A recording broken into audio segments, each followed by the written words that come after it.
कुशवाहा जी का हाथ हम कमजोर नहीं कर रहे हैं। वो खुद सभी नौजवान का दुरुपयोग करते हैं और जात पात का बीज बोते हैं। हमारे राष्ट्रीय लोक मोर्चा में बिहार के संगठन हो या जिला के संगठन हो, आप जा करके देख सकते हैं कि वहाँ सिर्फ कुशवाहा ही कुशवाहा दिखाई देंगे। के लिए तो राजनाथ बाबू चुनाव प्रचार किए, भारत के प्रधानमंत्री मोदी जी किए, नड्डा साहब किए, नीतीश कुमार जी मुख्यमंत्री बिहार के किए, सभी लोग चुनाव प्रचार किए तो आप 3 नंबर में चले गए और वो अकेले चुनाव लड़े तो 2 नंबर में आए। तो आपसे बेहतर वही न थे जनता के लिए। उनको यही लगता है कि भैया कार्यकर्ता है, नौजवान है, इसको यूज करो और साइड करो। उनका यही नीति रहा है शुरू। तो अभी समझे कि लोकसभा के चुनाव लड़के वो तीसरे नंबर पर चले गए तो बोल रहे हैं कि स्वर्ण जो है सो राजपूत वोट नहीं किया, हमको पवन सिंह को कर दिया। अरे भैया, तो ये जात पात का नाम लेने का कहाँ सवाल है। मतदाता को जो अच्छा लगेगा कैंडिडेट, उसी को ना मत अपना देगी। आप लोग या हम लोग किसी को जो अच्छा लगते हैं उन्हीं को ना वोट हम लोग करते हैं। तो इसमें जात का नाम लेने का कोई सवाल नहीं था। यानी कि उनके चलते पूरे बिहार में या पूरे भारत में राजपूत चुनाव नहीं लड़ेगा लोकसभा विधानसभा का, सिर्फ कुशवाहा जी लड़ेंगे। उपेंद्र कुशवाहा जी के खुद खानदान सब लोग लड़ेंगे। राजपूत में हम चुनाव नहीं लड़ेगा, लोकसभा में नहीं जाएगा, हम लोग नहीं जाएंगे विधानसभा में। हम लोग तरकारी का खेती करेंगे, इसीलिए राजनीति करते हैं। हम लोग तरकारी के खेती करने के लिए राजनीति नहीं ना करते। तब आपको लग रहा नहीं ना बातें हैं। आपको लग रहा था कि तरकारी का खेती करवाया जाएगा अगर हम वहाँ रह जाएं। वहाँ रहने के बाद तो यही महसूस हो रहा है कि पीऊँ चपरासी बना करके वो रखेंगे। दोस्तों नमस्कार, बहुत स्वागत आपका चौकस भारत में। मैं आपका दोस्त ब्रजेंद्र। बिहार विधानसभा चुनाव को लेकर जितनी भी पार्टियां हैं, जितने भी दल हैं या जितने भी जनप्रतिनिधि हैं, या अगर हम ये कहें कि जो जनप्रतिनिधि बनने के फिराक में हैं, अब अपने स्तर से वो जमीन तैयार करने का भरपूर प्रयास कर रहे हैं। जोड़ तोड़ की राजनीति तो पहले से ही हो रही है, लेकिन अब अपना भविष्य भी तलाशने के फिराक में है। और इसी भविष्य की टोह करते करते जब ये पता चलता है कि भाई जिस पार्टी के लिए हम दिन रात परेशान हैं, जिस पार्टी के लिए हम जद्दोजहद कर रहे हैं, उस पार्टी का भविष्य क्या है, तो फिर उनके माथे पर एक निराशा भरी निशान जो है वो साफ झलकती है। बात कर रहे हैं हम आरएलएम की, यानी उपेंद्र कुशवाहा जी की पार्टी की। भाई उन्हीं के पार्टी के कई ऐसे लोग हैं जो अब कुछ बातें ऐसी भी करने लगे हैं कि भाई लगे आपको सुनने के बाद कि काफी निराश हैं इनके कार्यकर्ता। लेकिन इसकी पुष्टि हम करने के लिए आज उसी पार्टी को छोड़ रहे एक ऐसे कार्यकर्ता से हम बातचीत करेंगे, ताकि उनको जाना जाए उनके दिल में क्या है, पहले क्या सोचकर वो उपेंद्र कुशवाहा जी से मिले और अब वो हकीकत क्या जान पाए उस पार्टी के बारे में। क्या नाम है आपका? राजेश कुमार सिंह मेरा नाम हुआ, पूर्व जिला अध्यक्ष हुए आरएलएम के सारण के। राजेश जी मुखिया भी हैं आप। क्या लग रहा है, क्यों आप उपेंद्र कुशवाहा जी का हाथ क्यों कमजोर कर रहे हैं भाई? उपेंद्र कुशवाहा जी का हाथ हम कमजोर नहीं कर रहे हैं। वो खुद सभी नौजवान का दुरुपयोग करते हैं और जात पात का बीज बोते हैं। हमारे राष्ट्रीय लोक मोर्चा में बिहार के संगठन हो या जिला के संगठन हो, आप जा करके देख सकते हैं कि वहाँ सिर्फ कुशवाहा ही कुशवाहा दिखाई देंगे। और उपेंद्र कुशवाहा का स्थिति आज वो हो गया है कि पार्टी बनाते हैं, साल 2 साल में पार्टी का विलय कर लेते हैं।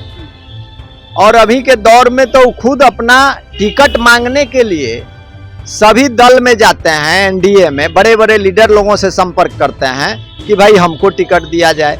और मात्र एक टिकट अगर एक सीट मिलता है तो स्वयं चुनाव लड़ने के लिए चले जाते हैं। जैसे अभी काराकाट में लोकसभा के चुनाव लड़े और हार गए, और पवन सिंह सेकंड स्थान लिए जो इंडिपेंडेंट थे, दूसरे स्थान पर निर्दलीय लड़ करके गए। और उन्हीं को उपेंद्र कुशवाहा जी बोल रहे थे कि ना भाई यही आके हरा दिए। अरे वो आके हरा दिए नहीं, आपके लिए तो राजनाथ बाबू चुनाव प्रचार किए, भारत के प्रधानमंत्री मोदी जी किए, नड्डा साहब किए, नीतीश कुमार जी मुख्यमंत्री बिहार के किए, सभी लोग चुनाव प्रचार किए तो आप 3 नंबर में चले गए, और वो अकेले चुनाव लड़े तो 2 नंबर में आए। तो आपसे बेहतर वही न थे जनता के लिए। तो आपको यह सोचना चाहिए। तो उपेंद्र कुशवाहा जी के साथ छोड़ने का, पार्टी छोड़ने का मेरा मूल उद्देश्य है कि बिहार से नीतीश कुमार जी को हटाना है और तेजस्वी यादव को लाना है बिहार में 25 में मुख्यमंत्री। किसको लाना है किसको नहीं लाना है राजेश जी, ये तो बाद की बात है। लेकिन फिल वक्त हम आपसे एक सवाल और कर रहे हैं कि आप पार्टी जो है कब ज्वाइन किए? उपेंद्र कुशवाहा जी की पार्टी हम 7 साल पहले ज्वाइन किए। 7 साल पहले उपेंद्र कुशवाहा जी कितनी पार्टियां बदल चुके थे? उसके पहले भी वो पार्टी बनाए थे। मतलब उस समय जब आप ज्वाइन कर रहे थे, उपेंद्र कुशवाहा कितने नंबर के पार्टी पर खुद को स्थापित किए थे? उस समय तो 3 गो लोकसभा चुनाव जीते हुए थे। आपको जहानाबाद, काराकाट और एक और लोकसभा, यानी कि बिहार में 3 गो लोकसभा के चुनाव जीते हुए थे। मतलब आप लोकसभा चुनाव जीतने के कारण उनके साथ हुए? जी जी जी, यही ना? उसी के साथ हम थे। मतलब अपना भविष्य देख रहे थे हम अपना देख रहे थे। हाँ, हम एक ईमानदार कार्यकर्ता थे उनके पार्टी के, और ईमानदारी पूर्वक मजबूती से काम कर रहे थे। यहाँ तक कि बनियापुर विधानसभा में महाराणा प्रताप का पुण्यतिथि हम मनाए थे, जिसमें वो गए हुए थे। उद्घाटनकर्ता हमारे नेता उपेंद्र कुशवाहा जी ही थे। 500 से अधिक बाइक से गाजा बाजा, हाथी घोड़ा सबको लेकर के हम सब नौजवान वहाँ उनका स्वागत किए, सभा स्थल पर लेकर के गए। लेकिन फिर भी उनको नहीं लगा कि यह कार्यकर्ता कामयाब है। उनको यही लगता है कि भैया कार्यकर्ता है, नौजवान है, इसको यूज करो और साइड करो। उनका यही नीति रहा है शुरू। अच्छा, ये नीति आप कब समझे कि ये सवर्णों के हित का नीति इनका नहीं? ये तो अभी समझे कि लोकसभा के चुनाव लड़के वो 3रे नंबर पर चले गए, तो बोल रहे हैं कि स्वर्ण जो है सो राजपूत वोट नहीं किया, हमको पवन सिंह को कर दिया। अरे भैया, तो ये जात पात का नाम लेने का कहाँ सवाल है? मतदाता को जो अच्छा लगेगा कैंडिडेट, उसी को ना मत अपना देगी। आप लोग या हम लोग किसी को जो अच्छा लगते हैं उन्हीं को ना वोट हम लोग करते हैं। तो इसमें जात का नाम लेने का कोई सवाल नहीं था। यानी कि उनके चलते पूरे बिहार में या पूरे भारत में राजपूत चुनाव नहीं लड़ेगा लोकसभा विधानसभा का, सिर्फ कुशवाहा जी लड़ेंगे। उपेंद्र कुशवाहा जी के खुट खानदान सब लोग लड़ेंगे। राजपूत में हम चुनाव नहीं लड़ेगा, लोकसभा में नहीं जाएगा, हम लोग नहीं जाएंगे विधानसभा में। हम लोग तरकारी का खेती करेंगे, इसीलिए राजनीति करते हैं। हम लोग तरकारी के खेती करने के लिए राजनीति नहीं ना करते हैं। आपको लग रहा नहीं ना बातें हैं। आपको लग रहा था कि तरकारी का खेती करवाया जाएगा अगर हम वहाँ रह जाते? वहाँ रहने के बाद तो यही महसूस हो रहा है कि पीऊन चपरासी बना करके वो रखेंगे। हमको तो यही लग रहा है, हम ही को नहीं। जा करके पार्टी ऑफिस के इर्द गिर्द देख लीजिए, हमारे संगठन में जा करके देख लीजिए, पीऊनो चपरासी से बदतर स्थिति है कार्यकर्ता का। उनको यही लगता है कि ये सब आता है छपरा से, सिवान से, गोपालगंज के लड़का सब है, आएगा और जाएगा, जय जय करेगा। लाठी खाने के लिए हम लोग आगे रहते हैं, कपार हम लोगों का फूटता है, देह हाथ हम लोगों का टूटता है, और राजनीति चमकाते हैं। तो आप लोगों से बात भी नहीं करते? ना ना, बात तो उचित उनको लगता ही नहीं है। उनके पास यही लोग रहते हैं जो कुशवाहा समाज के हैं, कुशवाहा समुदाय के हैं। वो लोग 1 घंटा बैठ के गप करेंगे, और उन लोगों के शादी में ब्याह में दिन भर घूमेंगे। बाकी जो सवर्ण जाति के लोग हैं उनके यहाँ नहीं? हमारे संगठन में, उनके दल में स्वर्ण जाति के लोग है ये नहीं है, अपवाद में है, परसेंटेज में नहीं है, अपवाद में है, इसीलिए हाशिए पर है। जी, सब लोग हाशिए पर हैं। तो समयानुसार तो भैया दल को छोड़ना ही ना न्याय संगत बात है। हम लोगों का तो अपना भविष्य है ना। जब नौजवान का अपना भविष्य, सबका होगा, आपका मेरा सब भैया का है, तो भैया समय के अनुकूल हम लोग दल नहीं छोड़ेंगे तो क्या वही पीऊन चपरासी बनेंगे या तरकारी का खेती करेंगे? ऐसा कुछ नहीं है, इसलिए हम दल छोड़ दिए हैं। राजेश जी, आप दल छोड़ दिए और ये भी सूचना है कि अब आप तेजस्वी जी का हाथ जो है मजबूत करने पहुंच गए हैं। आप लग रहा है कि गैस के जमाने में लंटेन जो है वो उजाला करेगा।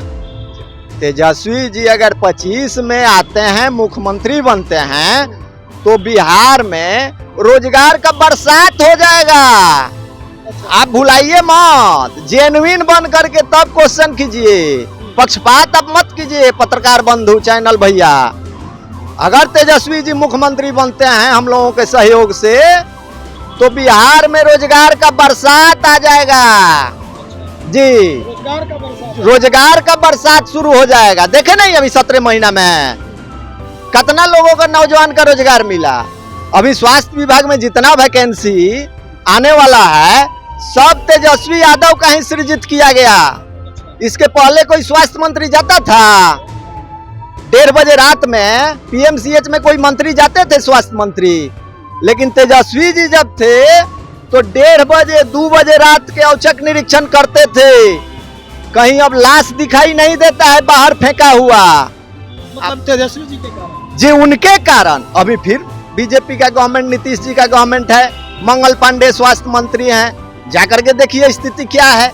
2 लाख रुपया दीजिएगा कौनो जिला में, आप चल जाइएगा डॉक्टर हैं तो मात्र 2 लाख रुपया दीजिए, किसी भी जिला में पोस्टिंग करा लीजिए भैया जी। हर जगह जाइए। कहाँ अब डॉक्टर कोई बैठ रहा है? कोई नहीं बैठ रहा है। यहाँ क्या भविष्य तलाश रहे हैं? आरजेडी में हम अपना भविष्य तो तलाश रहे हैं, लेकिन टिकट मिल जाएगा आपको जिसके लिए आप आरजेडी में? टिकट देना तेजस्वी यादव का काम है, लालू यादव का काम है। जो उस लायक होगा उसको तेजस्वी जी टिकट देंगे। लेकिन मेरा उद्देश्य है उनको मजबूत करना। उनके पूरे दिशा निर्देश को मेरे द्वारा अक्षरशः पालन किया जाएगा। पूरे जीवन आरजेडी में रह करके और आरजेडी का काम करेंगे, उसमें कोई दो राय नहीं है। ये भी तो हो सकता है कि आप कह रहे हैं आप राजपूत समाज से हैं, जगदा बाबू भी राजपूत समाज से हैं, क्षत्रिय समाज से हैं, तो कहीं यहाँ भी जातीय समीकरण हावी तो नहीं हो रहा है? जी ना, जातीय समीकरण का बात नहीं है। लोग यही कहते हैं राजेश जी कि आरजेडी जो है सिर्फ एमवाई समीकरण को तवज्जो देती है। लोग कहते हैं ऐसा, आपको क्या लग रहा है? जी नहीं, देखिए पहले भी आरजेडी में स्वर्ण का योगदान बहुत रहा है और आरजेडी के राष्ट्रीय अध्यक्ष के द्वारा बहुत ज्यादा मान सम्मान मिला है, अभी भी मिल रहा है और भविष्य में भी मिलेगा। इसमें कहीं दो राय नहीं है। शिकायत आप लोग मत कीजिए, शिकायत का कोई सवाल ही नहीं है। लालू यादव एक ऐसा शख्स का नाम है जो अभी तक इस देश में 2 प्रधानमंत्री स्वयं बनाए थे। आपको याद होगा गौरा साहब को, गुजराल साहब को। अगर वो स्वार्थी होते तो वो अपने प्रधानमंत्री बन जाते उस समय। वो तो सक्षम थे प्रधानमंत्री बनने में। अभी हाल में नीतीश जी को भी बनाने जा रहे हैं। नीतीश कुमार का दिमाग उमाग अब काम उम नहीं कर रहा है। अब उनका नाम आप लोग छोड़ दीजिए। नीतीश जी का दिमाग फेल है। अब उनका जमाना खत्म हो गया। देखे ना 41 को जीत के आए थे, इस बार प्रशांत किशोर पार्टी बना रहे हैं। तो इस बार जो एनडीए का नीतीश जी का बीजेपी का गठबंधन है, 25 में अगर हो गया और चुनाव लड़ गए तो इन लोग का फिर से जैसे चिराग पासवान साफ कर दिए थे ना 20 में, वैसा ही इस बार प्रशांत किशोर इन लोगों को जैसे झाड़ू लगा के द्वार को साफ कर दिया जाता है, वैसा ही इन लोगों का कैंडिडेट को वो अकेले हरा देंगे। हराने में वो सक्षम होंगे। अगर प्रशांत किशोर पार्टी बना लेते हैं तो एनडीए के 2025 में विधानसभा चुनाव में वो आराम से हरा उरा के कंप्लीट कर देंगे। चलिए राजेश जी, बहुत शुक्रिया जानकारी देने के लिए। भाई राजेश कुमार सिंह जी हैं, छपरा सारण से हैं और स्पष्ट कर दिया है इन्होंने कि किस वजह से उपेंद्र कुशवाहा का साथ इन्होंने छोड़ा है। दरअसल कई आरोप है उपेंद्र कुशवाहा पर जो इनके द्वारा लगाए जा रहे हैं। स्पष्टतः कहा जा रहा है कि भाई उपेंद्र कुशवाहा एक ऐसे नेता हैं जो फिल वक्त स्वार्थ की भूमिका में हैं और सवर्णों को खास करके वो तवज्जो नहीं दे रहे हैं। जाहिर सी बात है जो भी सवर्ण उनके पार्टी में हैं, उनके हाथ मजबूत कर रहे हैं, वो उनके पार्टी में हाशिए पर खड़ा कर दिए गए हैं और ऐसे में इन कार्यकर्ताओं का जो भविष्य है वो अब अधर में दिख रहा है। तो चलिए कुछ और लोगों से हम बातचीत करेंगे इस बाबत और जानने का प्रयास करेंगे कि क्या वाकई में ये सच है कि उपेंद्र कुशवाहा की पार्टी में सवर्णों को हाशिए पर रखा जाता है और यही वजह है कि कार्यकर्ताओं की जो सीढ़ी है वो धीरे धीरे दरकते नजर आ रही है। इंतजार कीजिए, हम और लोगों से बात करके फिर आपसे हम मुखातिब होते हैं। तब तक बहुत शुक्रिया आपका।